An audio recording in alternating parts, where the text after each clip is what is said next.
인생톡톡 시청자 여러분 안녕하세요. 올해로 38 이태리라고 합니다. 작은 회사 기획팀에서 10년째 일하고 있고 결혼 8년 차에 아직 아이는 없어요.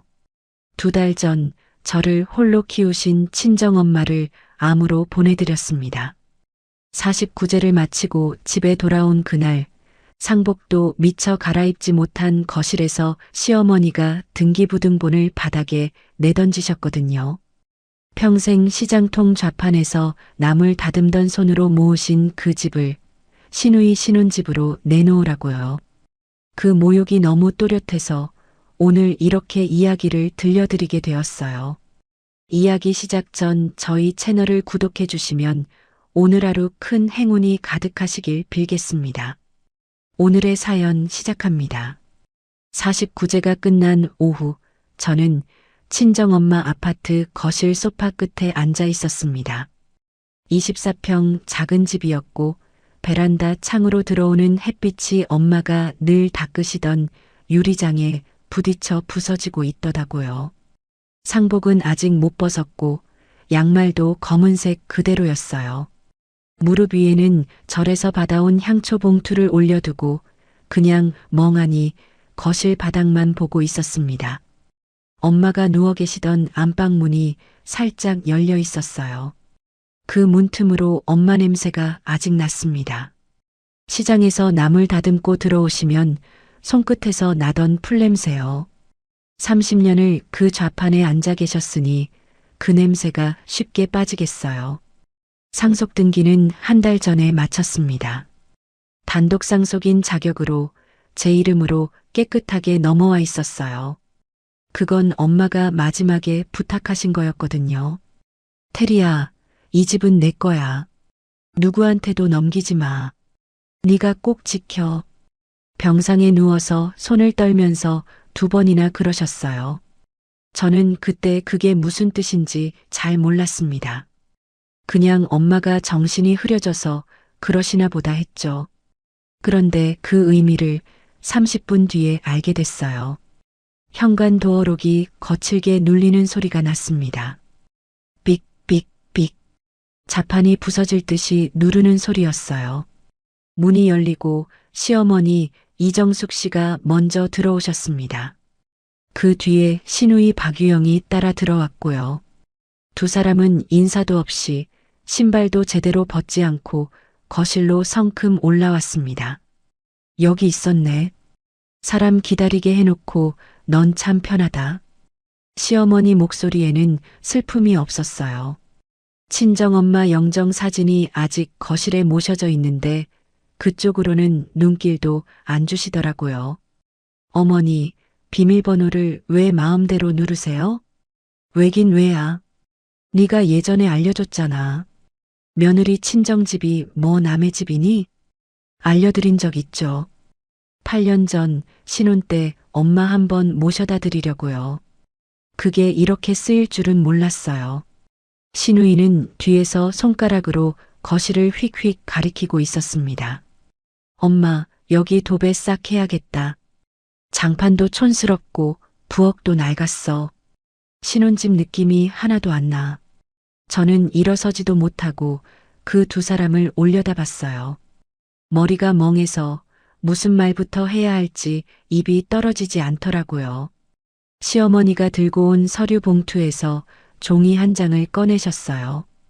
등기부등본 출력본이었습니다. 제 이름이 단독 소유자로 찍혀 있는 그 종이요. 그 종이를 거실 바닥에 툭 던지셨어요.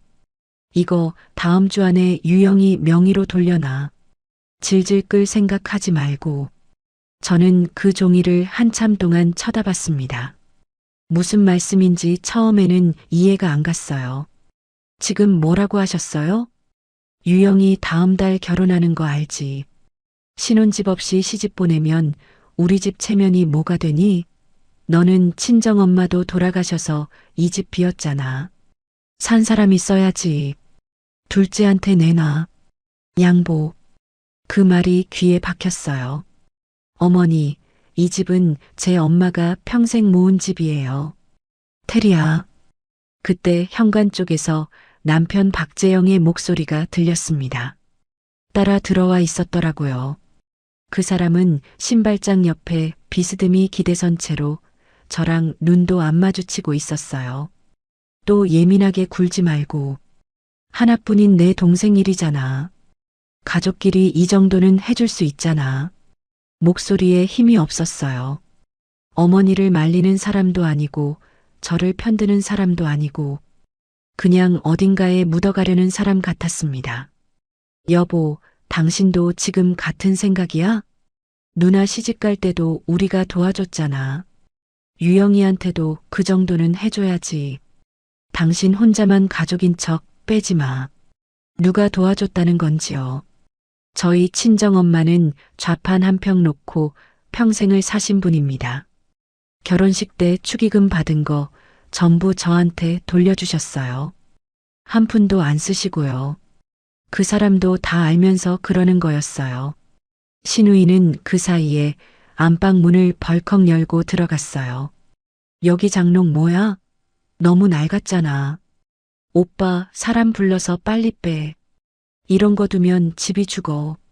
엄마가 시집 오실 때 가져오셨다는 자개장이었습니다. 칠이 다 벗겨지고 손잡이도 2개나 빠져 있는 낡은 장롱이요. 엄마는 그 안에 당신 한복이랑 제 어릴 적 사진첩, 그런 것들을 넣어두셨어요. 쿵! 장롱을 발로 차는 소리가 났습니다. 이건 그냥 버리자. 새 가구 드려야지. 신혼집에 이런 헛물건 놓으면 재수 없어. 저는 그제야 일어섰어요. 무릎이 떨렸습니다. 그런데 이상하게 화가 나기보다 머릿속이 차갑게 비워지는 느낌이 들더라고요. 저는 안방으로 걸어 들어가서 신우이 옆을 지나 안방 문을 조용히 닫았어요. 신우이 얼굴 바로 앞에서요. 지금 나 밀어낸 거야? 올케가 감히? 엄마 물건이에요. 손끝 하나 대지 마세요. 그 말 한마디 하고 다시 거실로 나왔습니다. 시어머니가 다시 등기부등본을 손가락으로 가리키셨어요. 이번 주 안에 법무사 알아봐. 도장, 신분증 챙겨놓고 괜히 버티다가 집안 망신 만들지 말고. 어머니, 왜? 또 내 엄마 타령하려고? 오늘은 그만 가세요. 엄마 49제 끝난 날이에요. 제 목소리가 너무 가라앉아서 저도 놀랐어요. 시어머니도 잠깐 멈칫하시더라고요. 평소에 저는 그분 앞에서 말끝을 못 맺는 사람이었거든요. 이게 어디서 눈 똑바로 뜨고 말대답이야. 오늘은 가세요. 더 들으면 저도 가만히 못 있어요. 세 사람이 한참을 서서 저를 노려봤습니다. 그러다가 시어머니가 휙 돌아서면서 한마디 던지셨어요. 생각 똑바로 해라. 둘째 결혼식 다음 달이야. 그때까지 네가 버틸 수 있을 것 같니? 문이 쾅 닫혔습니다. 세 사람이 나간 거실에 등기부등본 종이가 그대로 떨어져 있었어요. 저는 그 종이를 천천히 주워서 식탁 위에 가지런히 올려놨습니다. 향초 봉투는 그 옆에 두고요. 이상하게 머리가 맑아지더라고요. 슬픔이 아니라 다른 감정이 올라오는 게 느껴졌어요. 생각해 보니까 이상했거든요. 시어머니가 막무가내인 적은 많았지만 이렇게까지 다급하게 구신 적은 없었습니다. 게다가 49제 끝난 그날 바로 들이닥치신 건 누가 봐도 정상이 아니잖아요. 게다가 등기부등본 출력본까지 미리 떼서 봉투에 넣어오셨고요. 남편도 마찬가지였어요. 평소에 어머니 무서워하던 사람이 어머니 편을 그렇게 들 일이 없거든요. 본인이 더 다급하지 않으면요. 문득 며칠 전 일이 떠올랐습니다. 남편 서재 책상 위에 처음 보는 금융사 봉투가 놓여 있었어요. 제2금융권 이름이었습니다. 저는 그때 무심코 지나갔어요. 회사 일 때문에 정신이 없어서요. 그리고 부부 공동생활비 통장요. 전세대출 이자가 자동이체로 빠져나가야 하는데 지난달에 잔액 부족 알림이 한 번 떴거든요. 그때 그 사람은 회사 보너스가 늦어졌어. 별일 아니니까 캐묻지 마. 라고 했고 저는 그냥 넘어갔습니다. 지금 와서 보니까 그게 다 한 줄로 이어지더라고요. 신우이 결혼이 아니에요. 이건 다른 일이었습니다. 저는 휴대전화를 들었어요. 거래은행 상담센터 번호를 눌렀습니다. 손가락이 떨리지 않더라고요. 신호음이 2번 가고 상담원이 받았어요. 안녕하세요. 제 이름으로 들어간 대출 신청 내역, 담보 설정 내역, 신용조회 기록 전부 확인하고 싶습니다. 본인 확인 먼저 하겠습니다. 주민등록번호 말씀해 주세요. 또박또박 불러줬어요. 상담원이 키보드 두드리는 소리가 한참 들렸습니다. 그러다가 잠깐 침묵이 흘렀어요. 고객님, 혹시 최근에 직접 대출 신청하신 적 있으세요? 아니요. 저는 신청한 적 없습니다. 잠시만요. 내역 중에 확인이 필요한 부분이 있습니다. 내일 오전 중으로 정식 회신 드려도 될까요? 네. 최대한 빨리 부탁드립니다. 전화를 끊었습니다. 거실이 조용했어요. 영정 속 엄마가 저를 가만히 보고 계시더라고요. 저는 그 사진 앞으로 가서 잠깐 2 손을 모았습니다. 엄마, 이 집 절대 안 넘길게. 이번엔 내가 지킬게. 향초 봉투를 식탁에 올려놓고 등기부등본은 서랍에 넣어 잠갔어요. 그리고 안방 문을 열어 자개장 앞에 쪼그려 앉아 손잡이를 만져봤습니다. 엄마 손때가 묻은 그 자리예요. 손바닥 밑에서 나무결이 느껴지더라고요. 30년을 그 좌판에 앉아서 이 자개장 하나 끌어안고 살아오신 분의 흔적이요. 저는 그 자리에서 한참을 앉아 있었습니다. 슬픔은 이미 한 차례 지나가 있었어요. 대신 머릿속에서 내일 받게 될 은행 회신에 어떤 이름들이 올라와 있을지가 하나씩 정리되고 있었습니다. 남편 책상 서랍, 잔액 부족 알림, 미납된 이자, 갑자기 들이닥친 시어머니, 도배 비용을 계산하던 신우이의 손가락. 그게 한 줄로 깨어지더라고요. 49제 향냄새가 채 가시기도 전에 이 집을 노린 사람들이 누구인지, 그 사람들이 왜 이렇게 다급한지, 내일 그 답이 종이 한 장에 찍혀서 나올 거예요. 저는 자리에서 일어나 안방 불을 껐습니다. 거실에 영정 사진 앞 향 하나만 남겨두고요. 내일 아침이면 모든 게 시작될 거였습니다. 다음 날 아침 저는 평소보다 1시간 일찍 출근했습니다. 회사 사무실 자리에 앉아 모니터를 켜는데 휴대전화가 진동했어요. 거래은행이었습니다. 이태리 고객님 되시죠?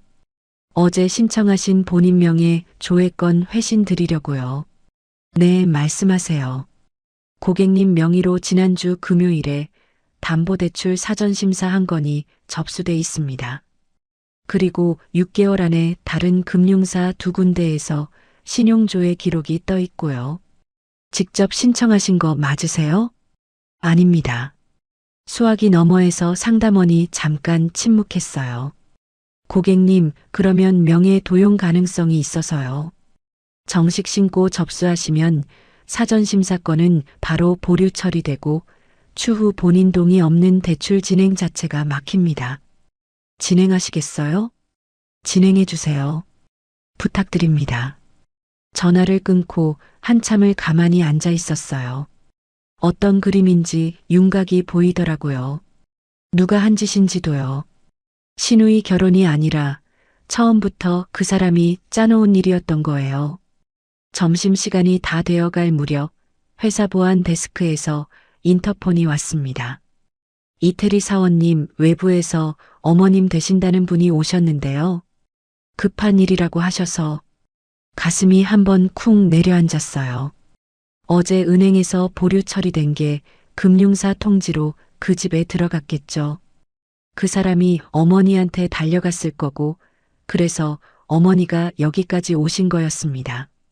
엘리베이터에서 내리는데 로비 한복판에 시어머니가 서 계셨어요. 점심 먹으러 나가는 직원들이 두세 명씩 지나가는데 그 사이로요. 테리야. 목소리가 컸어요. 회전문 옆에 서 있던 안내 직원이 우리 쪽으로 고개를 돌렸습니다. 어머님, 일단 밖으로 좀. 너 어제 은행에 뭘 신고했어? 저는 잠깐 멈췄어요. 그 말이 의미하는 게 분명했거든요. 여기서 이런 얘기 안 됩니다. 밖으로 나가시죠. 안 돼. 너 지금 무슨 짓 하고 있는지 알아? 이거 다 우리 식구 일이야. 너 혼자 잘난 척 하면서 일 키우지 말고 이거나 빨리 도장 찍어. 시어머니가 가방에서 봉투를 꺼내셨어요. 명예 이전용 서류가 들어 있었습니다. 인감증명 동의서, 위임장, 그런 것들이요. 여기서요? 여기서가 어디야? 도장만 찍으면 다 끝나는 일이야. 왜 자꾸 일을 어렵게 만들어? 직원들 2명이 더 멈춰서서 우리 쪽을 봤어요. 한 사람은 같은 팀 후배였습니다. 얼굴이 화끈했는데 머릿속은 이상하게 차가웠어요. 문득 8년 전 일이 떠올랐거든요. 결혼하기 2달 전 그 사람이 어머니랑 같이 저희 친정에 찾아와서 손을 내밀었었어요. 아들이 회사 보증 잘못 써서 5천만 원 빚이 생겼는데 결혼 전에 정리해야 한다고요. 친정엄마가 좌판 보증금까지 빼서 그 돈을 채워주셨습니다. 저는 그때 한마디도 못했어요. 그 빚을 갚아주면서 시작한 결혼이었습니다. 그래서 그 긴 세월 동안 한 번도 시댁 앞에서 어깨를 펴본 적이 없었어요. 그런데 어제부터 뭔가가 바뀌었습니다. 엄마가 돌아가시고 49제가 끝나고 그 집 등기가 제 이름으로 넘어오면서요. 이제는 굽힐 이유가 하나도 없더라고요. 어머님, 그 서류 도로 가방에 넣으세요. 뭐? 여기는 제 직장입니다. 시어머니가 제 팔을 덥석 잡으셨어요. 손톱이 셔츠 소매를 파고드는 느낌이었습니다. 이태리, 너 정신 차려. 둘째 결혼식이 코앞이야. 시댁 식구가 이렇게 매달리는데 너 진짜 손 놓으세요. 목소리가 차분하게 나오더라고요. 시어머니가 흠칫하셨어요. 저는 그 손을 한 손으로 잡아서 천천히 떼어냈습니다. 한 번 더 손대시면 경찰 부릅니다. 너 이게 어디서? 저는 보안 데스크 쪽으로 걸어가서 보안 요원에게 정중하게 말했어요. 외부인이 업무 방해하고 계십니다. 정중히 내보내주세요. 보안 요원이 시어머니에게 다가가는 동안 저는 뒤도 돌아보지 않고 엘리베이터에 탔습니다. 닫히는 문 사이로 시어머니가 입을 다물지 못한 채 끌려나가는 모습이 보였어요. 엘리베이터 안에서 잡혔던 팔을 한번 쓸어봤습니다. 손톱 자국이 셔츠 위로도 빨갛게 올라와 있더라고요. 자리로 돌아오니 카카오톡 알림이 떠 있었습니다. 신우이였어요. 엑셀 파일이 한 장 첨부돼 있더라고요. 열어보니 도배장판 인테리어 견적이 줄줄이 적혀 있었습니다. 그 아래에는 필요 가구 리스트가 항목별로 정리돼 있었어요. 침대, 화장대, 식탁, 소파 비고란의 가격까지 다 적혀 있었습니다. 밑에는 짧은 메시지가 한 줄 와 있었어요. 새언니, 이거 새언니가 부담해줘야 할 것 같은데 다음 주까지 답 줘. 저는 답하지 않았습니다. 대신 화면을 한 장씩 캡처해서 따로 만들어둔 폴더에 저장했어요. 캡처본 파일명에 날짜를 또박또박 적어 넣었고요. 답을 안 하는 게 답이라는 걸 그쪽이 알아채려면 시간이 좀 걸리겠죠. 퇴근하고 집에 들어가니 그 사람은 소파에 앉아 있었습니다. 텔레비전 화면을 보는 게 아니라 멍하니 앞만 보고 있더라고요. 여보, 왔어. 오늘 어머님이 회사로 오셨어. 응? 왜 오셨는지는 알지? 그 사람이 리모컨을 만지작거리면서 시선을 피했어요. 엄마가 좀 다급하셔서 그래.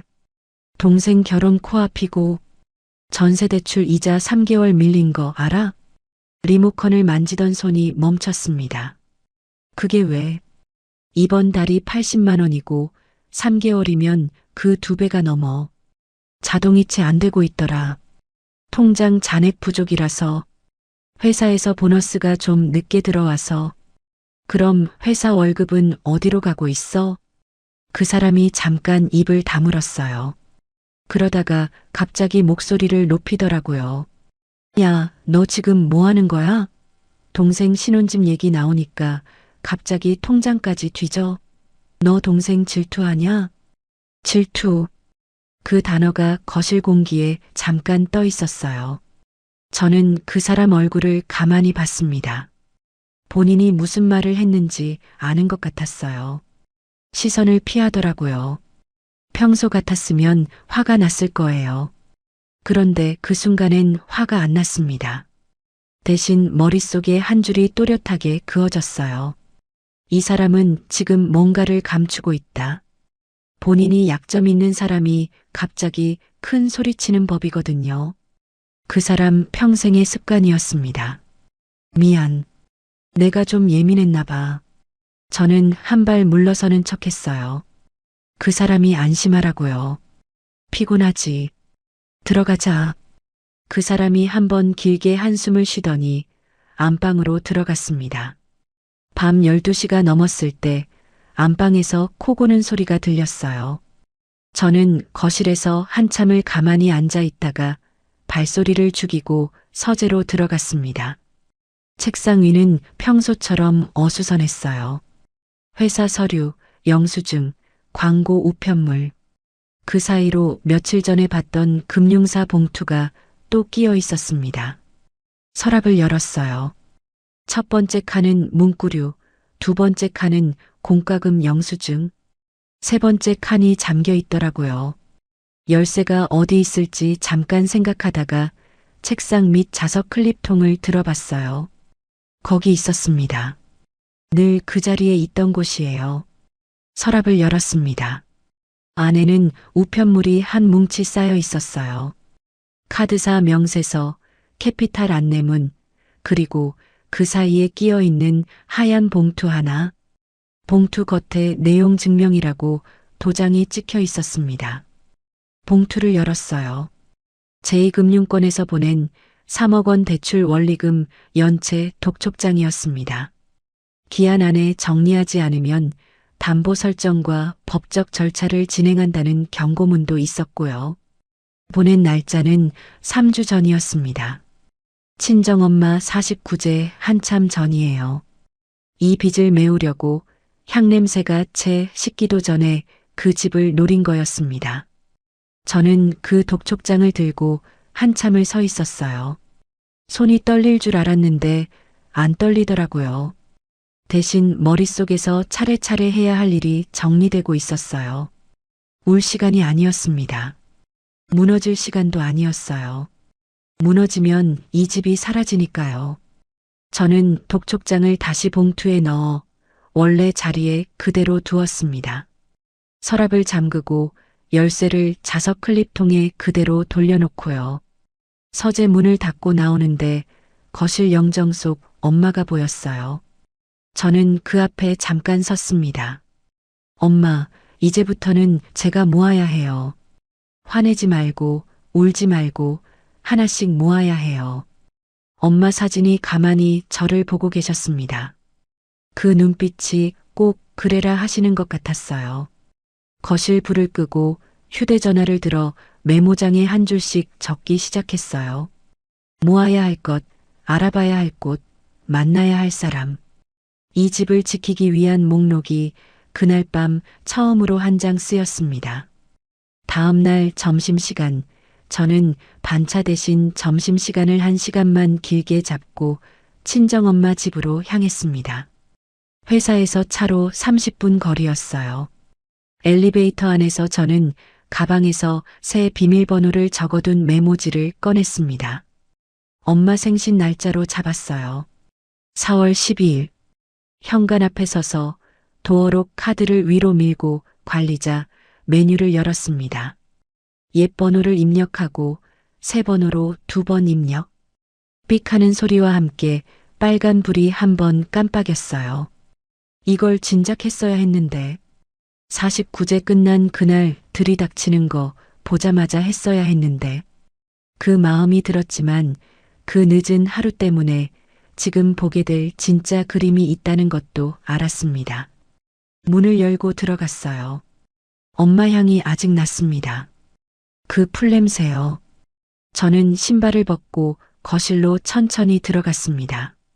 신우이가 도배 어떻게 하느니 장판 갈아야 하느니 하면서 가리켰던 자리들을 한번 둘러봤어요. 베란다, 부엌, 화장실, 작은 방. 엄마가 손때 묻혀둔 자리들이 그대로 있었습니다. 안방 자개장에는 신우이 발길질 흔적이 옆면에 살짝 남아있더라고요. 손바닥으로 그 자국을 한번 쓸어봤습니다. 흠집이 깊지는 않았어요. 거실로 다시 나오는데 소파 옆 탁자 아래쪽에서 뭔가가 살짝 보였습니다. 낡은 갈색 서류 가방이었어요. 저는 가만히 멈춰 섰어요. 그 가방을 본 적이 있거든요. 그 사람이 결혼 전부터 들고 다니던 거래처 만날 때 가지고 가던 가방이요. 손잡이 한쪽이 떨어져서 테이프로 감아둔 자국이 있는 그 가방. 49제 일주일 전쯤 그 사람이 어머니를 모셔다 드린다고 잠깐 들렀다 간 적이 있었어요. 저는 그때 회사에 있었고요. 어머니가 친정엄마 안부 보러 오시는 거라고 했었습니다. 안부는 무슨 안부? 49제 전부터 이 집을 노리고 와본 거였습니다. 저는 그 자리에 쪼그려 앉아 가방을 꺼냈어요. 손이 살짝 떨렸습니다. 지퍼를 천천히 열었어요. 가방 안에는 서류 뭉치가 가지런히 정리돼 있었습니다. 먼저 보인 건 인감증명 위임장이었어요. 위임인 칸에 제 이름이 적혀 있고 수임인 칸에 신우이 이름이 있었습니다. 도장 찍을 자리만 비어 있더라고요. 그 아래는 부동산 소유권 이전 등기 신청서, 매도인은 저, 매수인은 신우이. 매매가는 시세보다 한참 낮게 잡혀 있었어요. 형식상 매매로 처리해서 명의를 넘기려고 한 모양이었습니다. 그리고 그 다음 장. 다른 은행에서 온 담보대출 사전협의 서류였어요. 담보 물건은 친정엄마 아파트. 대출 신청인은 신우이 이름. 대출 신청 금액 칸에 또렷하게 적혀 있었습니다. 4억 원. 저는 그 숫자를 한참 동안 쳐다봤어요. 그 집 시세가 그 정도였습니다. 거의 풀로 끌어다 쓸 수 있는 한계 금액이었어요. 신우이 명의로 일단 넘긴 다음 신우이 이름으로 다시 담보를 설정해서 그 돈을 빼내려고 한 거였습니다. 순서가 그제야 보이더라고요. 명의를 신우이에게 넘긴다. 신우이 이름으로 풀 담보대출을 받는다. 그 돈으로 그 사람의 빚을 막는다. 도박 빚을 메우고 나머지로 신우이 결혼 준비랑 시댁 식구들 입막음용 돈까지 만드는 그림이었어요. 신우이 신혼집은 명분이었을 뿐이었습니다. 그 명분이 있어야 어머니가 며느리한테 막무가내로 들이댈 수 있었던 거예요. 서류 가장 아래쪽에 종이로 출력한 카카오톡 캡처본이 한 묶음 더 있었습니다. 신우이가 누군가랑 주고받은 대화였어요. 상대방 이름이 어머님의 비유로 저장돼 있더라고요. 저는 떨리는 손으로 한 장씩 넘겨봤습니다. 상대방 유영아, 신혼집은 어디로 정했니? 어머님이 부동산 물어보시더라. 신우이 어머님, 걱정 마세요. 친정에서 작은 거 하나 마련해줬어요. 24평 정도 돼요. 상대방 어머나 친정에서 집까지. 너희 친정이 그렇게 여유가 되시니. 신우이 부족하지만 부모님이 평생 모은 거 보태주신다고 하셔서요. 저는 그 대화를 2번 읽었어요. 세상에.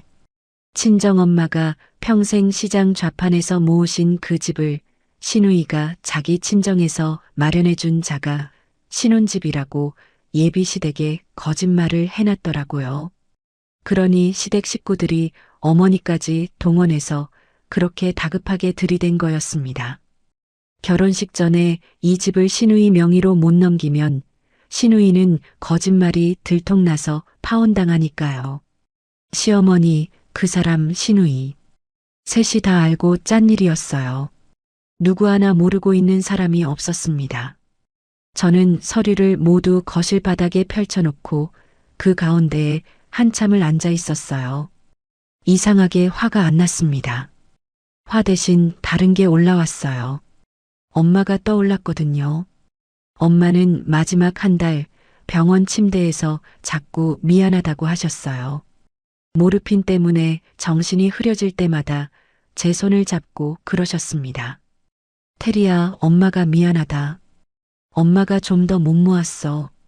좀 더 못 모아서 우리 딸 시댁에서 어깨 펴고 살게 못 해줘서. 저는 그때마다 손을 마주 잡으면서 그랬어요. 엄마, 그런 소리 마. 엄마 평생 좌판에서 다리 부어가면서 모은 거 내가 다 아는데. 엄마는 그 말을 들으시고도 또 우셨어요. 눈물도 거의 안 나오는데 그 마른 눈에서 자꾸 짜내듯이 우셨습니다. 마지막까지 미안하다고만 하셨어요. 저는 그 손을 떠올리면서 거실 바닥에 펼쳐진 서류들을 천천히 봤습니다. 그 잘난 시댁 식구들 셋이 엄마가 그 마른 눈에서 짜낸 평생의 결과를 어떻게든 빼내려고 그림을 짜고 있었던 거였어요. 소리는 안 났는데 눈물이 한 줄기 떨어지더라고요. 서류 위에 한 방울이 떨어져서 글자 한쪽이 살짝 번졌어요. 저는 손등으로 눈물을 닦았습니다. 그리고 길게 숨을 한 번 쉬었어요. 올 시간은 오늘이 마지막이었습니다. 저는 휴대전화를 꺼내 서류를 한 장씩 평평하게 펴서 정확하게 촬영하기 시작했어요. 위임장, 등기 이전 신청서, 담보대출 사전협의 서류, 카톡 캡처본. 한 장도 빼지 않고요. 글자가 흐려지지 않게, 빛이 반사되지 않게, 손가락 그림자가 들어가지 않게요. 촬영본은 클라우드 2군데에 따로 백업했습니다. 매일 첨부로도 한 번 더 저한테 보냈고요. 어디 한 곳이 막혀도 다른 곳에서 꺼낼 수 있게요. 그 다음에 원본은 가방에서 다 꺼냈어요. 그리고 미리 준비해 온 다른 서류 뭉치를 가방에 채워 넣었습니다.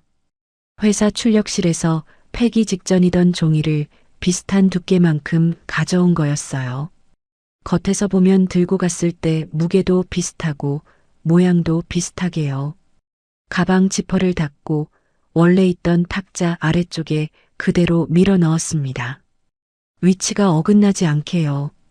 원본은 회사 사물함 옆에 둔 제 개인 금고로 옮길 계획이었습니다. 회사로 돌아가는 길 차 안에서 변호사 사무실로 전화를 걸었어요. 친구 통해서 미리 소개받아 두었던 분이었습니다. 이번 주 안에 한번 뵙고 싶습니다. 사건이 좀 복잡한데 명예 도용이랑 친정재산 부동산 사기, 경우에 따라서는 이혼 재산 분할까지 봐야 할 것 같아서요. 내용 정리해서 미리 보내주실 수 있어요? 네. 오늘 저녁에 정리해서 메일로 드리겠습니다. 수요일 3시로 잡아드릴게요. 원본 서류는 그날 직접 들고 오세요. 네. 감사합니다. 은행 담당자한테도 한 통 더 걸었습니다. 명의 도용 정식 신고 절차랑 추가로 거래 차단 걸어야 할 계좌들 정리도 부탁했어요. 전화를 다 끊고 보니 신호가 빨간불이었습니다. 운전대를 잡은 손에 힘이 들어가는 게 보이더라고요. 떨려서가 아니라 단단해져서요. 저녁에 집에 들어가서는 평소처럼 저녁상을 차렸어요. 그 사람은 텔레비전 앞에서 야구를 보고 있었고요. 저는 그 사람 앞에 김치찌개를 놓아주면서 평소처럼 말했습니다. 오늘 회사 일찍 끝났어? 응. 별일 없었어? 별일 없었지. 그냥 일했어. 그 사람이 한 숟갈 떠먹으면서 슬쩍 제 눈치를 봤어요. 저는 잔잔하게 웃었습니다. 그날 밤 침대에 누워 그 사람 숨소리를 들으면서 저는 휴대전화를 열었어요. 시댁 단톡방. 시어머니, 그 사람, 시누이가 같이 있는 방이요. 평소에 저는 들어가서 보기만 했지 말은 거의 안 하던 곳이었습니다. 손가락이 한번 멈칫했어요. 그러다가 짧은 문장 하나를 입력했습니다. 이번 주 금요일 저녁 7시 엄마 집에서 봬요. 등기 문제 정리하고 가시면 됩니다. 전송 버튼을 눌렀어요. 읽음 표시가 거의 동시에 셋 다 떴습니다. 답은 아무도 안 보내더라고요. 그 침묵이 무슨 뜻인지 알 것 같았어요. 저는 휴대전화 화면을 끄고 천장을 한참 바라봤습니다. 금요일까지 사흘 남아 있었어요. 그동안 변호사 만나고 은행 정리하고 익명 봉투 하나 띄울 곳도 정해놓고 해야 할 게 많았습니다. 그 사람 어깨 뒤에 숨어서 살아온 며느리가 아니라 처음부터 이 그림을 보고 있던 사람이 되어야 할 시간이었어요. 엄마는 모르고 가셨지만 저는 알고 있으니까요. 이 집은 절대로 흘리지 않을 겁니다. 수요일 오후 3시 저는 반차를 내고 변호사 사무실에 도착했습니다. 작은 빌딩 5층, 사무실 안은 조용했고 책상 위에는 미리 보내드린 메일 출력본이 정리돼 있더라고요. 저는 가방에서 클리어 파일 2개를 꺼냈어요. 원본 서류들이었습니다. 그날 친정엄마 집에서 가져온 것들이요. 그리고 휴대전화에서 클라우드 폴더를 열어 촬영본을 변호사 노트북으로 전송했습니다. 변호사는 한 장씩 천천히 넘겨봤어요. 그러다가 한 장에서 손가락을 멈추셨습니다. 고객님, 이거 한번 보세요. 은행 신용정보 조회 결과지였어요. 변호사가 형광펜으로 표시한 줄이 2개 더 있었습니다. 이태리 고객님 명의로 작년 가을부터 신용대출한 건이 7천만 원 나가 있고요. 그리고 지난 봄에 부부 전세자금 대출 추가 인출 형식으로 3천만 원이 더 빠졌어요. 2건 합치면 1억 원입니다. 저는 그 자리에서 잠깐 숨이 막혔어요. 친정엄마 아파트 담보 4억 원 이외에 이미 제 신용까지 끌어다가 따로 1억을 더 끌어 쓴 거였습니다. 이거 제가 아예 모르는 건데요. 명예 도용입니다. 이 정도면 형사 고소 사유로 충분하고요. 사문서 위조, 사기, 부정 사용까지 줄줄이 들어가요. 변호사가 안경을 한번 올리시면서 말씀하셨어요. 오늘 정리해서 가시는 게 좋겠습니다. 첫째로 박재영 씨 급여랑 퇴직금에 가압류 신청, 둘째로 이혼 소장 접수, 셋째로 재산분할 청구. 명예 도용은 별도로 형사 고소장 준비해서 협상 카드로 일부 쓸 수 있게 잡아두시고요. 법원 결정이랑 송달까지는요? 빠르면 2주, 보통은 34주 걸려요. 가압류가 가장 먼저 들어가게 잡아드릴게요. 저는 위임장에 앉아 또박또박 서명했습니다. 한 가지 더요. 친정엄마 아파트는 지금 단독 명의이긴 한데 안전한가요? 오늘 바로 처분 금지 가처분도 같이 신청하겠습니다. 한 달 안에 누구도 손 못 댑니다. 서명을 마치고 사무실을 나오는데 다리에 힘이 풀리는 게 아니라 오히려 단단해지는 느낌이 들더라고요. 그동안 끌어안고 살았던 모든 게 한 줄로 정리되는 기분이었어요. 같은 날 늦은 오후 저는 살고 있던 전세 아파트 집주인을 카페에서 만났습니다. 미리 약속을 잡아둔 거였어요. 사정이 있어서 계약 만기까지 못 채우고 비울 것 같습니다. 위약은 계약서대로 처리하겠습니다. 집주인은 좀 놀라셨지만 이야기가 명확하니 길게 끌지는 않으셨어요. 보증금은 정산해서 어느 계좌로 넣어드릴까요? 제 단독명의 계좌로 부탁드립니다. 부부 공동 계좌로는 절대 입금하지 말아주세요. 서면으로 한 장 받아가도 될까요? 그렇게 합시다. 저는 미리 준비해간 정산 합의서를 꺼내 두 장을 함께 사인했습니다. 보증금 반환 계좌란에 제 이름과 단독 계좌번호가 적혀 있었어요. 한 장은 집주인이 가지셨고 한 장은 제가 챙겨 사무실로 돌아왔습니다. 다음 날 점심에 친구 한 명을 만났어요. 신우이랑 같은 병원에서 일했던 후배였습니다. 몇 년 전 술자리에서 우연히 알게 된 분이었고 신우이 얘기를 가끔 흘리듯 들은 적이 있었어요. 네가 알려준 거라고는 안 할 테니까 한 가지만 부탁할게. 뭔데? 유영 씨 자격증 사본 같은 거 받을 수 있을까? 병원 직제표나 게시판에 붙어 있는 정도면 돼. 후배가 잠깐 입을 다물더니 한참 만에 그러더라고요. 언니가 그렇게까지 부탁할 정도면 뭔가 큰일 났구나. 미안해. 한 번만 도와줘. 그날 저녁 저는 신우이의 간호조무사 자격 증빙 사진을 받았습니다. 함께 병원 직제표 사진도 한 장 받았어요. 신우이 이름 옆에 또렷하게 조무사라고 적혀 있는 종이였습니다. 저는 그 출력본을 친정엄마 아파트 등기부등본 사본, 그리고 그 사람의 연체 독촉장 사본과 함께 두툼한 봉투에 넣었어요. 봉투 겉면에는 신우이가 시집간다는 의사 집안 본가 주소를 또박또박 적었습니다. 발송인 칸은 비워두고요. 다음 날 아침 출근길에 동네에서 한 블록 떨어진 우체국에 들러 그 봉투를 등기 우편으로 붙였습니다. 우편물 영수증 한 장이 가방에 들어왔어요. 뒤도 안 돌아보고 회사로 향했습니다. 봉투를 붙인 그날 저녁 집에 들어가니 그 사람이 소파에 길게 누워 있었어요. 양말도 벗어 던지고 콧노래를 흥얼거리고 있더라고요. 여보, 김치찌개 하나만 더 끓여줄래? 응. 오늘 기분 좋아 보이네. 이제 좀 일이 풀려서 그래. 다음 주면 빚 정리되고 동생 결혼식만 끝나면 우리도 한숨 돌릴 수 있어. 저는 부엌으로 들어가서 냄비에 물을 올렸습니다. 가스레인지 위에서 물이 끓기 시작하는데 등 뒤에서 그 사람 콧노래가 계속 들리더라고요.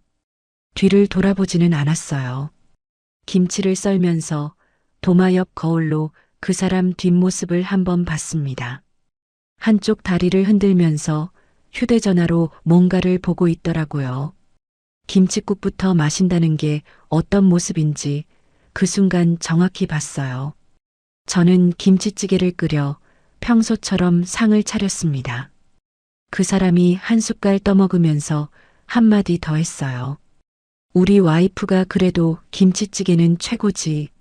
저는 잔잔하게 웃었습니다. 많이 드세요. 그날 밤 11시쯤 그 사람이 깊이 잠든 걸 확인하고 저는 작은 방 옷장 뒤에 미리 정리해 둔 짐가방 3개를 조용히 꺼냈어요. 일주일 전부터 한 칸씩 챙겨놓은 거였습니다. 옷, 통장, 인감, 친정엄마 사진, 결혼 전부터 쓰던 책 몇 권, 꼭 필요한 것만 들어있었어요. 가방을 한 개씩 현관 밖으로 옮기고 엘리베이터에 실어 지하 주차장으로 내렸습니다. 발걸음이 떨리지 않더라고요. 3번 왕복해서 짐을 다 차에 실은 다음 마지막으로 거실로 다시 올라왔어요. 거실 탁자 위에 미리 봉투에 넣어둔 이혼 소장 사본 한 부를 올려놓았습니다. 그 옆에 손으로 적은 쪽지 한 장도요. 이제 더는 갚아주지 않습니다. 금요일 7시 엄마 집에서 봐요. 그 짧은 문장에 그 긴 세월치 말이 다 들어있었어요. 저는 현관 신발장에서 그 사람이 결혼할 때 받았던 구두 하나를 마지막으로 봤습니다. 길이 잘 들어있는 그 구두를요. 한번 보고 신발장 문을 닫았어요. 도어록이 잠기는 삑소리가 그 집에서 듣는 마지막 소리였습니다. 친정엄마 아파트로 가는 길 운전대를 잡고 신호 대기를 하고 있는데 모르는 번호로 전화가 한 통 왔어요. 통화 버튼을 누르기 전에 저는 휴대전화 통화 녹음 앱을 먼저 켰습니다. 여보세요. 이태리 씨 되시죠? 누구세요? 박재영 씨 친구라고만 해두죠. 박재영 씨한테 받을 돈이 좀 있어서요. 목소리가 굵고 천천히 말하는 사람이었어요. 어디서 빌린 돈인지는 몰라도 곱게 받으러 온 사람은 아니라는 게 한 문장 만에 느껴졌습니다.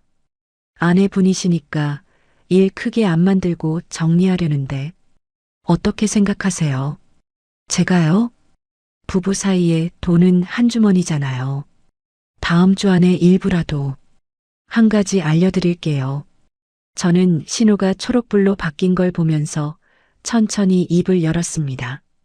법원에 이혼 소장 접수했고요.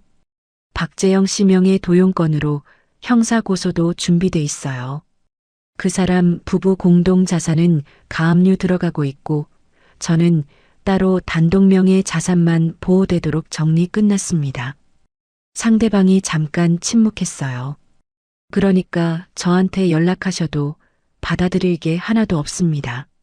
그 사람한테 직접 받으세요. 이 여자 봐라.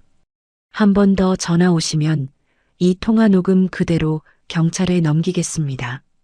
좋은 밤 되세요. 전화를 끊었어요. 신호가 한 번 더 바뀌고 있었고 저는 친정엄마 집 쪽으로 차를 돌렸습니다. 백미러로 뒤가 보였는데 이상하게 가벼웠어요. 그 긴 세월 등에 지고 다닌 짐 하나가 한 통의 전화로 떨어져 나가는 기분이었거든요. 차창 너머로 가로등 불빛이 한 줄로 이어지고 있었습니다. 금요일까지 이제 하루가 남아 있었어요. 약 2주 뒤 화요일 오전이었습니다. 저는 친정엄마 집 베란다에서 빨래를 널고 있었어요.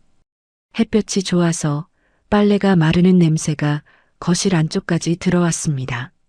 휴대전화 화면이 끊임없이 깜빡이고 있었지만 저는 무음으로 둔 채 그냥 두었어요. 전날 변호사 사무실에서 연락이 왔었거든요.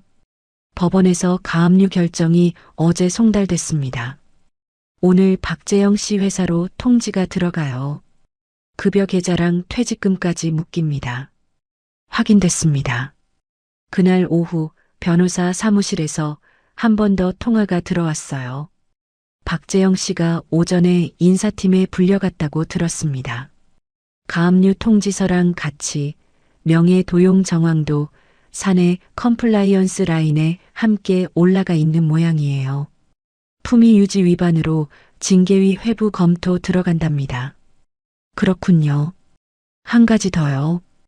박재영 씨가 고객님 회사로 찾아가지 않게 보안실에 미리 출입 제한 등록은 해두시는 게 좋을 것 같습니다. 네. 오늘 안에 처리하겠습니다. 전화를 끊고 휴대전화를 흘끗 봤습니다. 부재중 통화가 한 화면 가득 떠 있었어요. 새벽부터 점심까지 그 사람한테서만 수십 통이 와 있었습니다. 그 사이에 시어머니, 시누이 번호도 섞여 있었고요.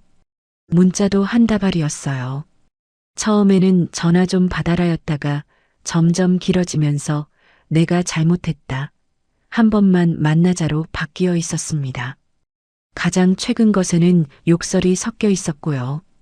저는 화면을 끄고 빨래 집게를 마저 꽂았습니다. 평소처럼 오후에는 회사 사무실로 나가서 미뤄둔 보고서 한 건을 마무리했어요. 옆자리 후배가 점심에 같이 김밥 먹자고 해서 회사 근처 분식집에서 한 줄씩 먹었습니다. 그 사람은 그 시간에 회사 회의실에서 인사팀이랑 마주 앉아 있었겠죠. 김밥을 한 입 베어 물면서 그게 어떤 표정일지 잠깐 떠올렸어요. 같은 주 수요일이었습니다. 시누이가 시집 간다는 의사 집안 본가에 익명 봉투가 도착한 지 며칠이 지나 있었어요. 그 집안에서 무슨 일이 벌어졌는지는 한참 뒤에 변호사를 통해 정리해 들었습니다. 봉투를 받은 예비 시어머니는 의심이 많은 분이셨다고 해요. 동봉돼 있던 등기부등본 사본부터 한 번 떼봤고 시누이 자격증 사본은 병원 인사팀으로 한 번 확인하셨다고 합니다. 그 사람의 연체 기록은 본인 변호사를 통해 또 한 번 검증하셨고요. 확인이 다 끝난 수요일 오후 예비 시어머니가 신우이 일하는 병원으로 직접 찾아오셨어요. 화려한 표정도 큰 소리도 없이요. 병원 1층 카페 구석 자리로 신우이를 불러앉히고는 짧게 두 가지만 말씀하셨다고 합니다. 유영아, 이 결혼은 어렵겠다. 너랑 너희 집 일은 우리 집안에 맞지 않아. 오늘부터 우리 아들한테도 나한테도 연락하지 마라. 한 번이라도 더 연락 오면 그땐 변호사 통해서 정리할 거다. 그러고는 자리에서 일어나 카페 문을 그대로 나가셨다고 합니다. 신우이는 그 자리에 한참을 앉아 있다가 카페 직원이 한번 물어보러 올 정도가 돼서야 일어났다고 들었어요. 가운을 입은 채로 휴대전화를 손에 들고 떨리는 손으로 시어머니한테 전화를 걸었다고 합니다. 같은 날 저녁 시어머니랑 신우이가 우리가 살던 전세 아파트로 한 걸음에 달려갔어요. 문 앞에 서서 도어록을 누르려는데 안에서 아무 기척이 없었답니다. 시어머니가 평소처럼 결혼 초에 알려드린 비밀번호를 누르셨는데 문은 열려도 안에서는 아무 기척이 없었다고 해요. 이미 짐을 다 빼고 나온 빈집이었으니까요. 한참을 두드리다가 옆집 사람이 한번 내다보고 두 사람은 관리사무소로 내려갔다고 합니다. 여기 1503호 박재영 이태리 부부 사는 곳인데요. 안에 아무도 없어서요. 관리사무소 직원이 컴퓨터를 한번 보더니 무뚝뚝하게 답했다고 합니다. 그 집 지난주에 이사 가셨는데요. 보증금 정산도 끝났어요. 시어머니가 잠깐 멍하게 그 직원을 바라봤다고 해요. 이사를 갔다고? 어디로? 그건 저희가 안 알려드립니다. 본인 가족이시면 본인한테 직접 물어보세요. 복도로 다시 올라가는 길에 두 사람은 우편함 앞에 잠깐 멈춰 섰다고 합니다. 우편함 안에 안내문 한 장이 꽂혀 있었거든요. 법원에서 보낸 이혼 소송 관련 송달 안내문이었습니다. 신우이가 그 안내문을 빼서 한번 읽고 다리에 힘이 풀려서 복도 바닥에 주저앉았다고 해요. 시어머니도 그 옆에 그대로 서서 두 손으로 입을 막고 한참 동안 그 자리에 계셨다고 합니다. 그 광경을 같은 동에 사는 옛 이웃 한 분이 우연히 보셨어요. 그분이 그날 저녁 저한테 한 줄 메시지를 보내주셨습니다. 테리야, 너희 집 앞에서 두 분이 한참 앉아 계셨어. 괜찮니? 저는 그 메시지를 한참 동안 봤어요. 그러고 답을 하나 보냈습니다. 네, 괜찮아요. 신경 써주셔서 감사합니다. 휴대전화를 내려놓고 거실 영정 사진 쪽으로 한번 시선을 두었어요. 엄마, 거기서 다 보이시죠? 엄마 사진이 그 자리에서 가만히 저를 보고 계셨습니다. 그리고 금요일이 왔어요. 저녁 6시 반쯤 저는 친정엄마 집 거실 등을 켜놓고 인터폰 화면을 한번 확인했습니다. 복도 카메라가 잘 잡히는지요. 식탁 위에는 미리 출력해둔 서류 사본들이 봉투에 가지런히 들어가 있었어요. 명의 도용대출 신청서, 그 사람의 연체 독촉장, 신우이의 카톡 캡처본 핵심 부분. 7시 5분쯤 인터폰 화면에 세 사람이 들어왔습니다. 시어머니가 앞에 서서 도어록 키패드를 노려보고 있었어요. 그 옆에 신우이가 며칠 전과 다르게 화장기 하나 없는 얼굴로 서 있었습니다. 둘 다 외출복은 입었는데 옷매무새가 어쩐지 흐트러져 있더라고요. 그 사람은 뒤에 한 발 떨어져 서 있었어요. 어깨가 잔뜩 굽어 있고 한 손으로 자기 옆머리를 잡고 만지작거리고 있었습니다. 도어록 키패드 소리가 났어요. 삑삑삑. 빨간 불이 깜빡거리는 게 인터폰 화면으로도 보였습니다. 시어머니가 한 번 더 누르셨어요. 또 빨간 불. 또 누르셨어요. 또 빨간 불. 테리야. 목소리가 복도에 울렸어요. 평소처럼 큰 목소리였는데 어딘가 갈라져 있었습니다. 테리야, 문 열어. 그 옆에서 신우이가 끼어들더라고요. 새언니, 잠깐만이라도 우리 얘기 좀 해. 응? 그 사람은 그 사이에 한마디도 안 했어요. 그냥 뒤에 서서 누나랑 어머니 등 뒤만 보고 있었습니다. 저는 거실 의자에 앉아 인터폰 화면을 가만히 봤어요. 세 사람의 얼굴이 한 화면에 다 들어와 있었습니다. 다급한 얼굴 둘, 그리고 그 뒤에 숨은 얼굴 하나. 이 그림이 그동안 제가 등 뒤로 살아온 그림이었어요. 시어머니가 앞에서 소리치면 시누이가 옆에서 거들고 그 사람은 뒤에 숨어서 묻어가는 그림. 그렇게 굴러갔던 거예요. 오늘은 그 그림이 인터폰 화면 안에 갇혀 있었습니다.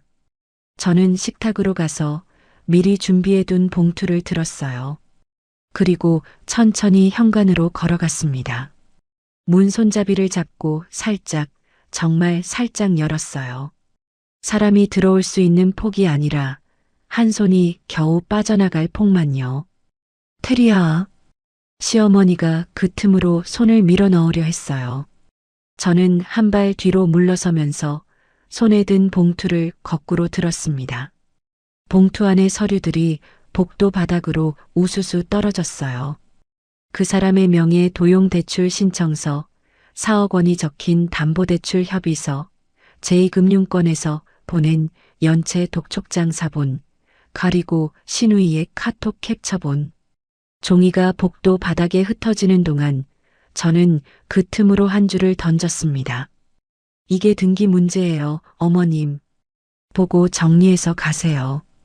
그러고 다시 문을 닫았어요.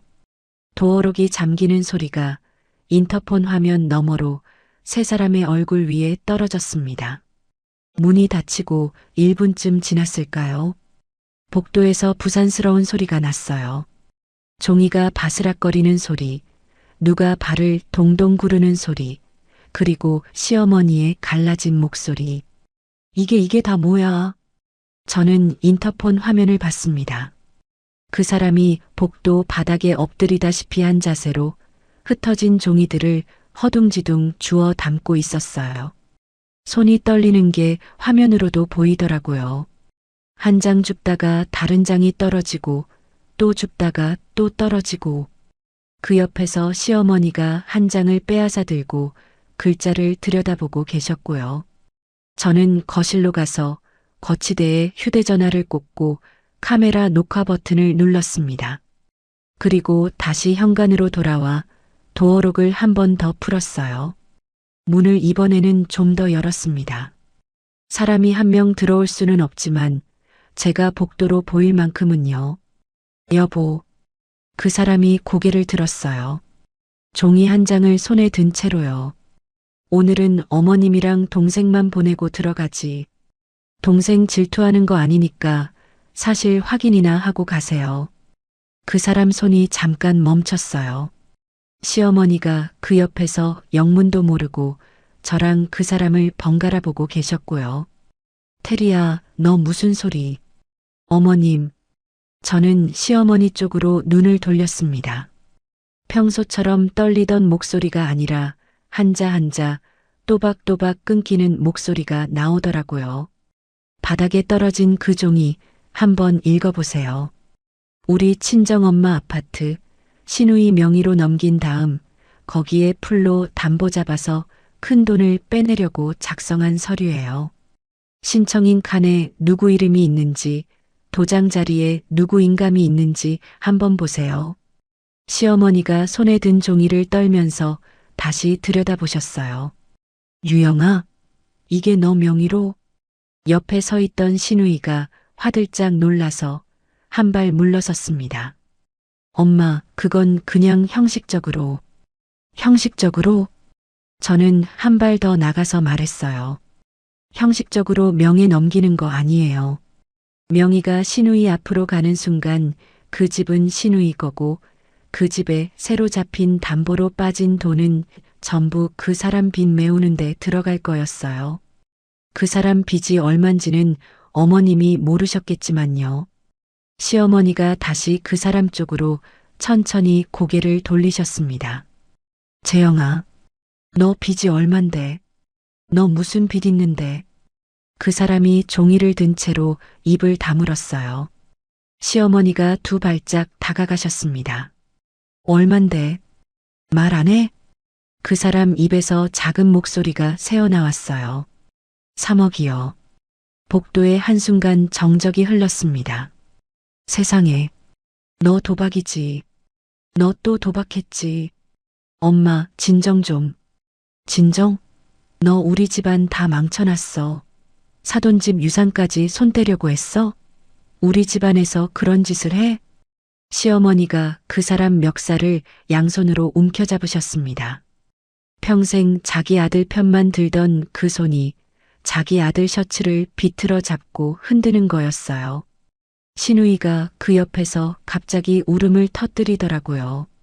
그러더니 갑자기 그 사람 등을 한 손으로 후려쳤어요. 오빠, 오빠 때문에 나 파혼당했잖아. 오빠 빚 때문에 그 봉투 받았다고. 그 봉투 때문에 내 신혼조회까지 다 털려서 결혼 망했다고. 유영아, 미안하다, 미안해. 미안해서 끝날 일이야? 오빠 그 빚 한 번이라도 우리한테 말했어? 엄마는 알았어?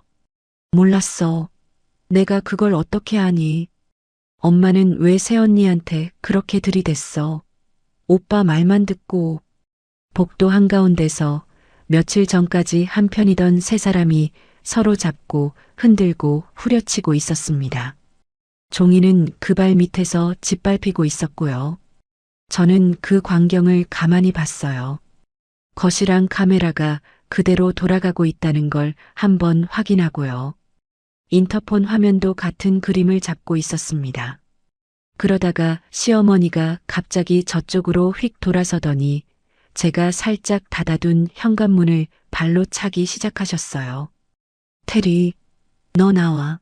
너도 이 집안 며느리지. 어떻게 이렇게까지. 쾅, 쾅, 쾅.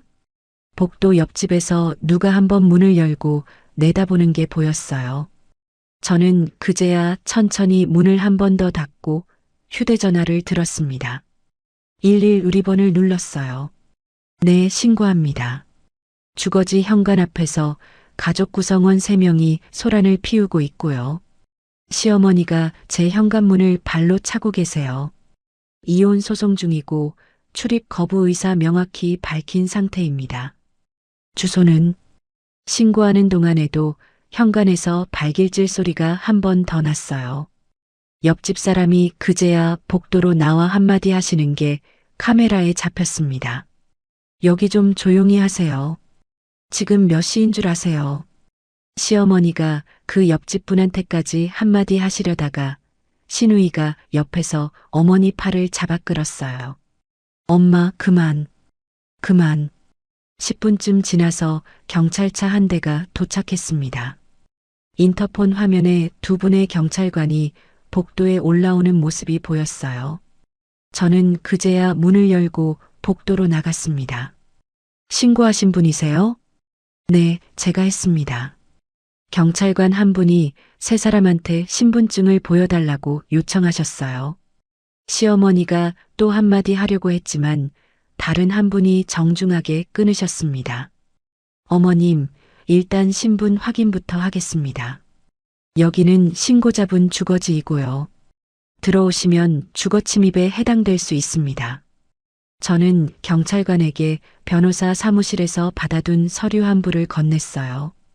이혼 소송 접수증, 가압류 결정문 사본, 그리고 출입 거부 의사를 적어둔 한 장짜리 서면이었습니다.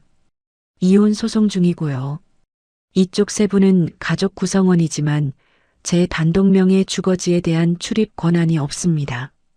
도어록 비밀번호도 변경 완료된 상태고요.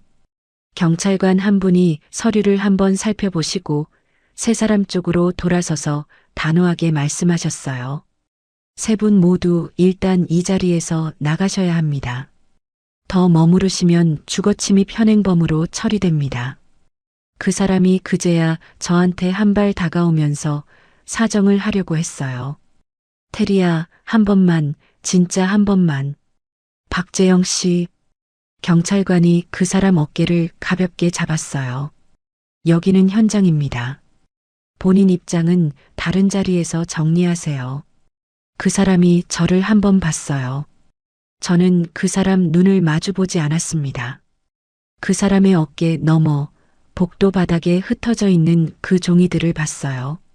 그 사람이 들어왔던 그날 거실에서 등기부등본을 보고도 시선을 피하던 모습이 떠올랐거든요. 어머니 뒤에 숨어 동생 핑계로 저를 매도하던 그 입도요. 그게 마지막이었어요. 그 사람의 어떤 말도 저한테 닿지 않았습니다. 경찰관이 세 사람의 인적사항을 확인하고 시어머니의 발길질 부분은 별도로 조서 작성이 가능하다고 안내해 주셨어요. 저는 일단 오늘은 퇴거 조치만 부탁드리고 시어머니 부부는 변호사 통해서 추후 정리하겠다고 답했습니다. 세 사람이 한 명씩 엘리베이터 쪽으로 끌려가듯 걸어갔어요. 신우이가 가장 먼저, 그 다음에 시어머니, 마지막에 그 사람이요. 시어머니가 한 번 뒤를 돌아보셨어요. 입을 열려고 하셨다가 다시 다물고 그냥 돌아서셨습니다. 엘리베이터 문이 닫혔어요. 복도가 다시 조용해진 다음에 저는 복도 바닥에 흩어진 종이들을 한 장씩 주워 담았습니다. 발자국이 잔뜩 찍혀 있었고 한쪽은 찢어져 있더라고요. 한 장씩 손바닥으로 펴서 가져온 봉투에 다시 넣었어요. 집 안으로 들어가서 현관문을 닫고 도어록 위 잠금키를 한 번 더 눌렀습니다. 빅, 빨간 불 2번. 안에서 추가로 잠긴다는 신호였어요. 거실로 가서 카메라 녹화를 껐어요. 화면을 한번 돌려봤습니다. 영상은 처음부터 끝까지 깨끗하게 잡혀 있었어요. 저는 영정 사진 앞으로 갔습니다. 엄마가 그 자리에서 그대로 저를 보고 계셨어요. 향초 한 자루가 아직 절반쯤 남아 있었고요. 저는 그 앞에 천천히 무릎을 굽혔습니다. 절을 한 번 하고 두 손을 모으고 한참 동안 그 자리에 그대로 앉아 있었어요. 그제야 참았던 숨이 한 번 길게 나왔습니다. 가슴 안쪽에서 49제 그날부터 줄곧 잡고 있던 것 하나가 풀려나가는 느낌이었어요. 엄마, 흘리지 않았어요. 엄마 사진 속 눈이 처음으로 살짝 웃는 것처럼 보이더라고요. 저는 거실 등을 한 칸씩 끄고 부엌으로 가서 따뜻한 물 한 컵을 따랐습니다. 그날 처음으로 마시는 따뜻한 물이었어요. 두 모금을 천천히 마시고 식탁 위에 컵을 내려놓았습니다. 복도에서 들리던 그 모든 소리가 멀리서 들리던 일처럼 아득해졌어요. 2달이 지나 저는 가정법원 조정실 앞에 서 있었습니다. 그날은 비가 살짝 흩뿌리고 있었어요.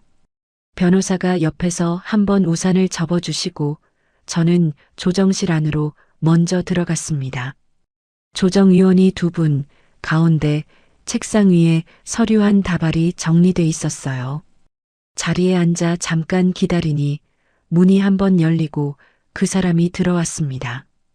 저는 그 얼굴을 보고 잠깐 손에 힘이 풀릴 뻔했어요. 핏기가 한 점도 없었거든요. 복도에서 봤을 때와는 또 다른 얼굴이었어요. 회사 다닐 때 입던 정장이 헐렁하게 떠 있고 면도도 며칠 안 한 듯한 자국이 턱 밑에 잡혀 있었습니다.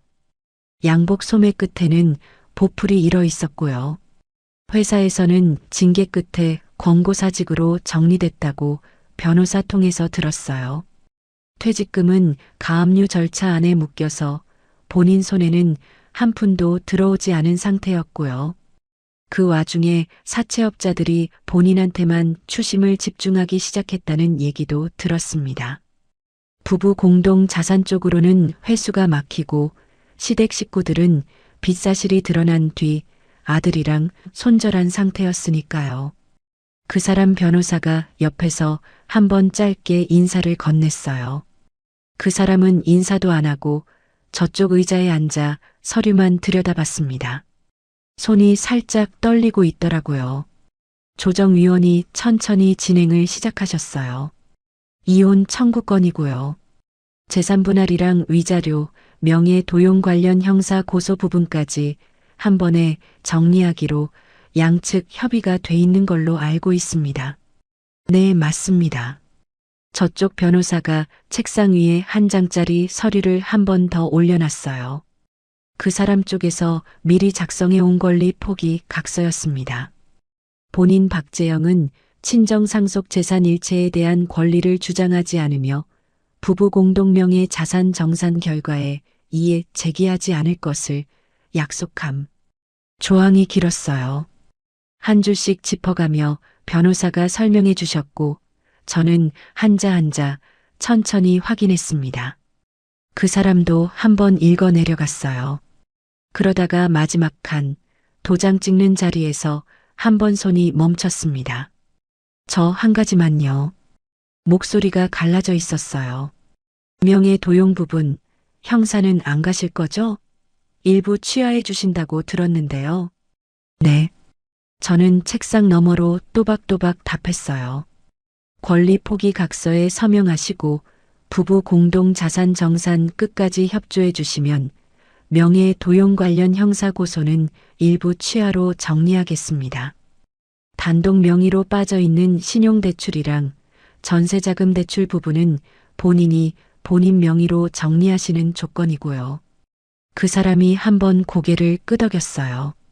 끄덕이는 게 아니라 그냥 고개가 떨어졌다가 다시 올라온 거에 가까웠습니다. 조정위원이 도장을 한 번 더 살펴주시면서 양쪽 동의 확인까지 받으셨어요. 그 사람이 인감을 꺼냈는데 손이 떨려서 한 번에 못 찍더라고요. 두 번째 시도에서 도장이 찍혔습니다. 도장이 떨어지는 그 작은 소리에 결혼 생활의 마지막 매듭이 풀렸어요. 조정실을 나오는데 그 사람이 복도에서 잠깐 저를 잡으려 했어요. 변호사가 한번 가로막아 주셨고 저는 그대로 엘리베이터 쪽으로 걸어갔습니다. 엘리베이터 안에서 휴대전화를 봤더니 모르는 번호로 전화가 한 통 와 있었어요. 받아보니 시어머니의 친구라는 분이었습니다.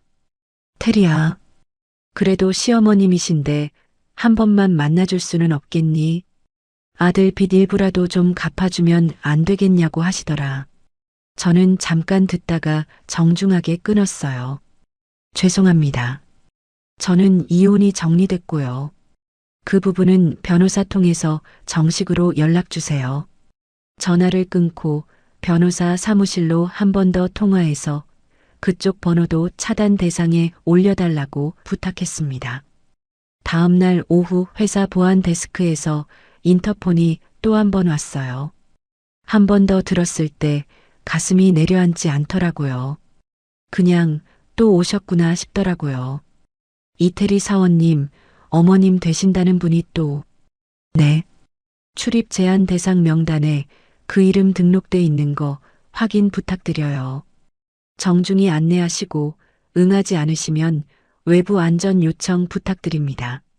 확인됐습니다. 처리하겠습니다. 저는 자리에서 일어나 화장실에 다녀오는 길에 로비를 잠깐 내려다봤어요. 한층 위에서요. 시어머니가 보안 요원 두 분 사이에서 한 손으로 가방을 꼭 쥐고 계셨습니다. 옷차림이 평소보다 단정하지 못했어요. 머리도 가다듬지 않은 듯 했고요. 한번 입을 열어 뭐라 하시려다가 보안 요원이 정중하게 출입증 등록 명단을 보여드리니 잠깐 입을 다무시더라고요. 어머님, 이쪽 분 회사 출입 제한 대상으로 등록돼 있어서요. 들어가실 수 없습니다. 내가 며느리 만나러 온 건데 가족이라도 본인 동의가 있어야 출입 가능합니다. 본인 분께서 동의 안 하신 상태입니다.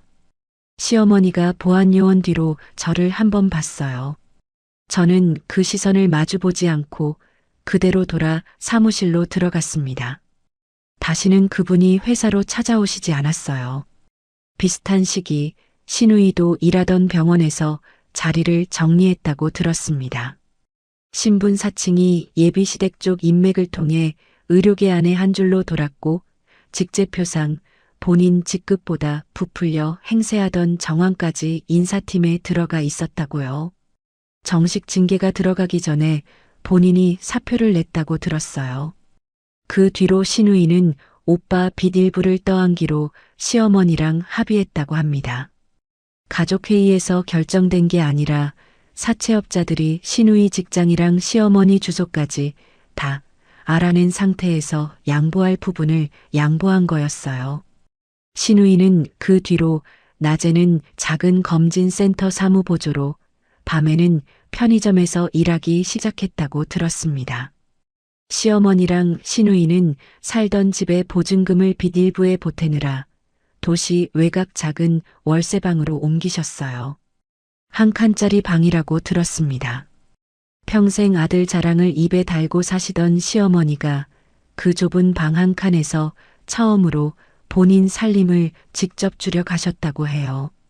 사채업자들은 부부 공동 자산 쪽이 가압류로 막히고 시댁 식구들이 손절한 걸 확인한 다음부터는 그 사람 본인 한 명한테 추심을 집중했다고 들었어요. 그 사람은 그렇게 가족이랑 분리된 상태에서 본인 빚을 홀로 떠안게 됐습니다. 거기까지가 그 집안의 정리였어요. 조정이 마무리된 그 주 금요일 저녁, 저는 친정엄마 집 거실 식탁에 앉아 휴대전화를 열었습니다.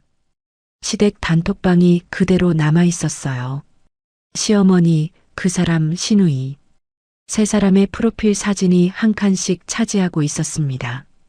저는 갤러리에서 한 영상을 골랐어요. 복도에서 세 사람이 서로 멱살 잡고 발길질하고 종이를 짓밟던 그 영상이었습니다. 길이는 3분이 채 안 됐어요. 업로드 버튼을 눌렀습니다. 영상 미리 보기가 단톡방 안에 떠올랐어요. 그 위에 한 줄을 적었습니다. 잘 보세요. 남의 유산에 손 떼면 어떤 대가가 따르는지 잊지 마세요. 전송 버튼을 눌렀습니다. 읽음 표시가 거의 동시에 셋 다 떴어요. 셋 중 누구도 답을 하지 않았습니다. 답할 말이 없었겠죠. 저는 그 다음 메뉴를 한 번 더 눌렀어요. 채팅방 나가기.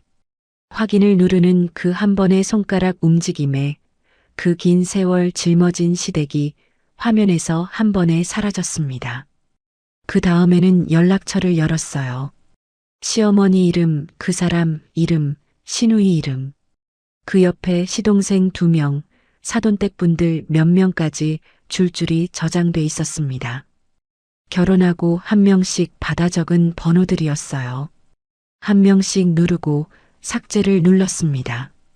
차단 목록에도 추가했어요. 같은 번호로 다시 들어와도 진동조차 울리지 않게요.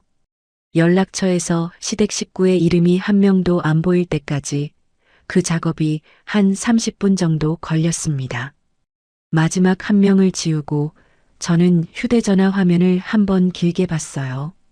명단이 끝난 자리에 친정엄마 이름이 그대로 남아 있었습니다. 차마 지울 수 없어서 그대로 두었던 그 이름이요. 저는 손가락 끝으로 그 이름을 한번 가만히 쓸어봤어요. 엄마, 다 정리됐어요. 엄마 영정 사진이 거실 한쪽에서 그대로 저를 보고 계셨어요. 빗줄기는 그쳤고 거실 창으로 저녁 햇살이 한 줄 길게 들어오고 있었습니다. 저는 휴대전화를 식탁에 내려놓고 부엌으로 가서 따뜻한 차를 한 잔 우렸어요. 엄마가 좋아하시던 보리차였습니다. 김이 한 줄 올라오는 그 잔을 두 손으로 감싸 쥐고 식탁 의자에 앉았습니다. 처음으로 그 집안에 저 혼자였습니다. 그런데 그 혼자라는 게 외롭지가 않았어요. 가벼웠어요. 너무 가벼워서 의자가 살짝 떠 있는 느낌이 들 정도로요. 이 집은 더 이상 흘러갈 곳이 없는 자리에 단단히 박혀 있었습니다. 그리고 저도 마침내 그 집에 어울리는 사람이 되어 있었어요. 석 달이 지났습니다. 엄마 집은 그 사이에 한 번 옷을 갈아입었어요. 누런 벽지는 환한 미색으로, 어두운 마룻바닥은 따뜻한 우드톤으로 바뀌어 있었습니다. 24평 작은 집이 한 번 빛을 받으니 같은 공간인데도 2배쯤 넓어 보이더라고요. 저는 한 칸 한 칸 직접 골랐어요. 벽지는 손바닥으로 한번 쓸어보고 바닥재는 발로 한번 디뎌보고 거실 조명은 일부러 따뜻한 색으로 2칸 더 달았습니다. 엄마가 평생 좌판에서 햇볕에 그을리며 사신 분이었으니까요. 이 집 안에서만큼은 늘 따뜻한 빛이 돌게 해드리고 싶었어요. 거실 한쪽 벽에는 작은 장식장이 하나 놓여 있었습니다. 엄마가 평생 쓰시던 낡은 재봉틀을 손질한 거였어요. 살아계실 때 가게 한쪽에 두시고 시간 날 때마다 제 옷단을 직접 고쳐주시던 그 재봉틀이요. 가구 만드시는 분께 부탁해서 바늘판은 그대로 두고 받침대만 새로 짜 넣어 작은 콘솔로 만들어 두었습니다. 그 위에는 엄마 사진이 한 장, 시장 좌판에 앉아 활짝 웃고 계시는 제가 가장 좋아하는 사진이었어요. 회사에서는 그 사이에 큰 변화가 한 번 있었습니다. 작년부터 끌고 오던 큰 프로젝트가 봄에 마무리됐어요. 한참을 미뤄두었던 일이었는데 이혼 정리가 끝나고 마음이 한 줄로 정돈된 다음부터는 진도가 빠르게 나가더라고요. 보고서 한 권이 나왔고 클라이언트 평가에서 그해 최고점을 받았습니다. 그 결과로 한 번 인사 발표가 있었어요. 인사팀에서 통화가 왔습니다. 이태리 사원님, 다음 분기부터 팀장 발령 났습니다. 축하드립니다. 네, 감사합니다. 전화를 끊고도 한참은 실감이 안 났어요. 10년 동안 그 자리에서 묵묵히 일만 해왔는데 무언가가 끝까지 막혀 있는 줄 알았거든요. 알고 보니 그건 일이 막혀 있었던 게 아니라 제 어깨 위에 시댁 무게가 얹혀 있었던 거였어요. 그 무게가 내려가니까 일이 한 번에 풀린 거였습니다. 그날 퇴근길에 저는 회사 근처 백화점 식품관에 들렀어요.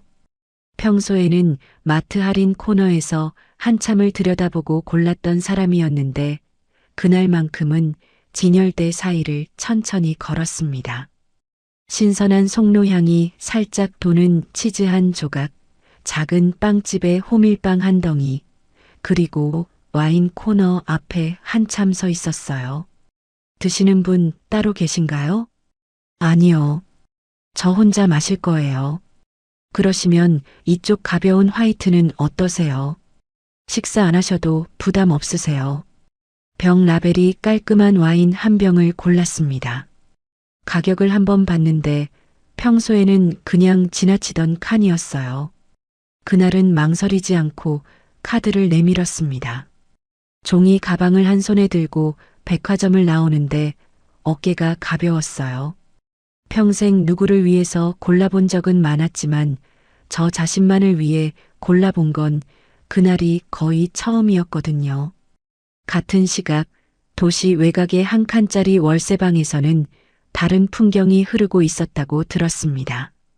시어머니는 좁은 부엌에서 두부 한 모를 반으로 가르고 계셨다고요. 사들고 온 봉지에 다른 반찬은 없었고 두부 한 모랑 콩나물 한 봉지, 평생 며느리한테 시키시던 그 모든 살림을 처음으로 두 손으로 직접 하고 계셨다고 합니다. 전화기는 진동 모드로 꺼져 있었고요. 도움을 청할 사람도 받아줄 사람도 더는 남아있지 않다는 걸 그제야 실감하고 계셨다고 들었어요. 그 사람은 그 시간에 도시 외곽 건설 현장에서 일용직 일을 마치고 합숙소로 돌아가는 길이었다고 합니다. 손에는 그날 받은 일당이 든 봉투가 들려 있었고요. 그 봉투의 거의 전부는 다음날 사채 채권자한테 한 줄씩 갚는 대로 빠져나갈 돈이었답니다. 길고 고된 그 회복은 이제 막 시작이었어요. 누구도 대신 갚아주지 않는 본인의 빚을 본인의 손으로 한 줄씩 줄여가는 시간이었습니다. 저는 그 사람들의 소식을 변호사 통해 가끔 한 줄로 받아 듣되 따로 찾아보지는 않았어요. 그 사람들의 길은 그 사람들의 길이고 저의 길은 이제 다른 방향으로 나 있었으니까요. 집으로 돌아와 저는 식탁에 종이 가방을 올려놓고 한 가지씩 꺼냈습니다. 치즈, 호밀빵, 그리고 와인. 와인 잔은 결혼 전에 친구가 선물해줬던 한참 동안 찬장 안에서 잠자고 있던 잔으로 골랐어요. 식탁에는 그날 미리 꺼내둔 서류 2개가 한쪽에 놓여 있었습니다. 하나는 이 집의 등기권리증이었어요. 단독 소유자 칸에 제 이름이 또렷하게 찍혀 있는 어떤 시댁 식구도 손댈 수 없는 그 종이요. 다른 하나는 은행에서 새로 발급받은 예금잔고 증명서였어요. 결혼 후 그 긴 세월 동안 그 사람의 빚을 메우느라 자꾸 비어있던 그 칸이 처음으로 채워지기 시작한 종이었습니다. 액수가 큰 돈은 아니었어요. 하지만 그 한 줄 한 줄이 더는 새어나가지 않는 돈이었어요. 저는 와인을 잔에 따랐습니다.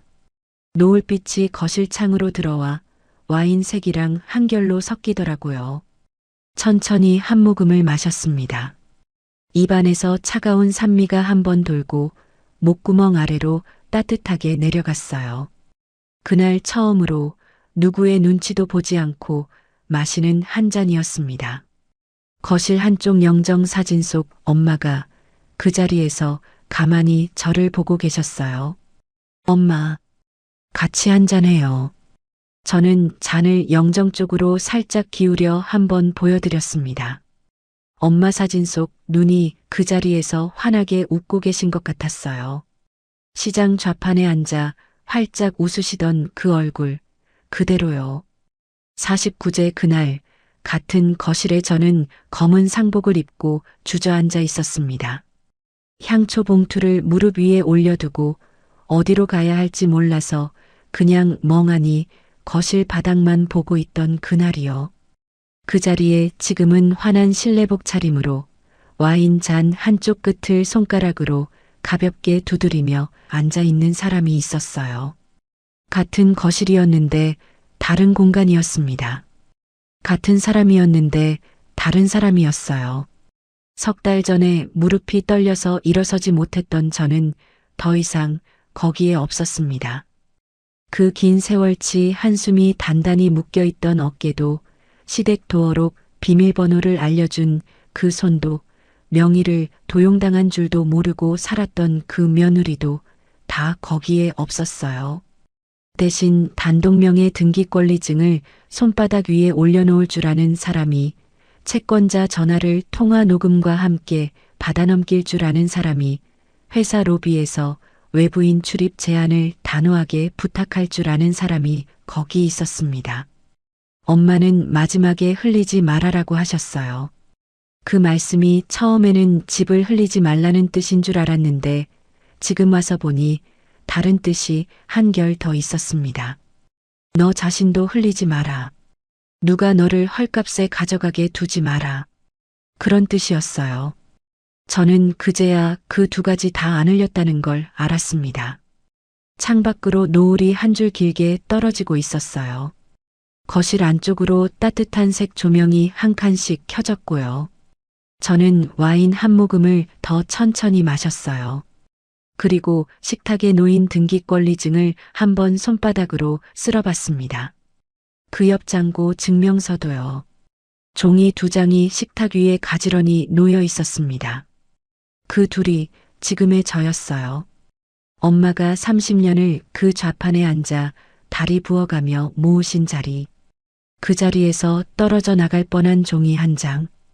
그 종이를 끝까지 지켜낸 또 한 사람의 손. 그게 한 집에 다 모여 있었어요. 저는 잔을 살짝 들어 영정 쪽으로 한 번 더 기울였습니다. 엄마, 이제 진짜 다 됐어요. 엄마 사진 속 눈이 그 자리에서 한 번 더 웃어 보이셨어요. 햇살이 거실 마룻바닥에 한 칸 더 길게 떨어졌고요. 여기까지 들어주신 분들께 저도 마지막 인사 한 줄 남깁니다. 끝까지 함께 해주셔서 감사합니다. 흘리지 않으셔도 되는 자리에서 흘리지 않으셔도 되는 마음으로 오래오래 평안하시기를 바랍니다. 저는 와인 잔을 다시 입에 가져갔습니다. 거실 안에는 이제 누구도 함부로 들어올 수 없었어요. 오늘 이야기 어떻게 들으셨나요? 부모가 평생 모으신 자리를 자식이 지켜내는 일, 그게 결코 쉬운 일이 아닙니다. 화내고 울고 매달리는 것보다 한 통의 전화, 한 장의 서류, 한 번의 침착한 손길이 사람을 더 멀리 데려가지요. 어머님, 아버님들 중에도 마음 한쪽에 비슷한 응어리 안고 계신 분 있으실 거예요. 한 가지만 기억해 주세요. 흘리지 않으셔도 됩니다. 누구한테 헐값에 마음 내어주지 않으셔도 됩니다. 늦었다 싶을 때가 사실은 지금 시작해도 늦지 않은 때입니다. 이야기를 끝까지 들어주셨다면 잘 들었다고 댓글 하나만 남겨주세요. 구독과 좋아요를 눌러주시는 모든 분들이 행복하시길 기원합니다. 오늘 함께 해주셔서 정말 감사합니다.